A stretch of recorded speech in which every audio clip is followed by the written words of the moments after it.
Welcome back. I'm Tiffany Meyer. Drug traffickers in Mexico, Colombia, and Venezuela are scrambling after China says it stopped exporting fentanyl precursor chemicals. That's according to FBI Director Kash Patel, who tells our sister media, the Epoch Times, that the threat of tariffs is keeping the Chinese regime in check. NTD's Washington correspondent Jack Bradley has the details.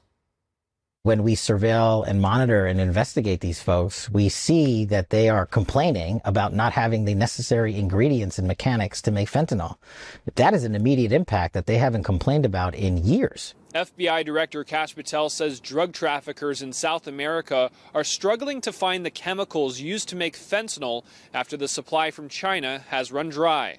Last month, China issued export restrictions on 13 fentanyl precursor chemicals as part of the recent U.S.-China trade deal. Patel says that this leaves cartels with no other alternatives to produce the deadly opioid. And that pipeline being shut off is forcing drug traffickers to scramble, which we're seeing, for alternatives. And here's the good news.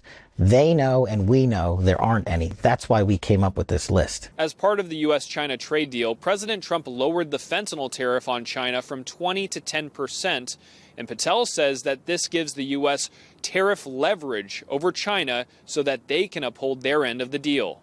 The Chinese Communist Party has not lived up to its promises, whether written or verbal. How can you be so sure that this agreement will be honored by the other side? Because the Chinese government wants additional tariff relief and that tariff relief to maintain, they are going to have to come to the table and continuously show the results with us. And if there isn't, or they violate that agreement on this particular issue, they know the consequences from the president are going to be severe in terms of tariffs and other matters. In another development, European companies are increasingly moving their sourcing out of China due to China's export controls. That's according to a new survey by the European Union Chamber of Commerce in China released on Monday. The group's president says in a statement, China's export controls have increased the uncertainty felt by European businesses operating in the country, with companies facing risks of production slowdowns or even stoppages.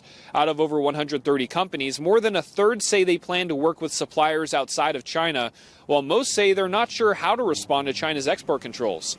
In October, China expanded export restrictions on rare earths, batteries, and other equipment. Those export restrictions were placed on pause for 1 year as part of that trade deal between the U.S. and China, and that doesn't just apply to the U.S. markets, but expands into the European Union. Reporting from Washington, D.C., Jack Bradley, NTD News.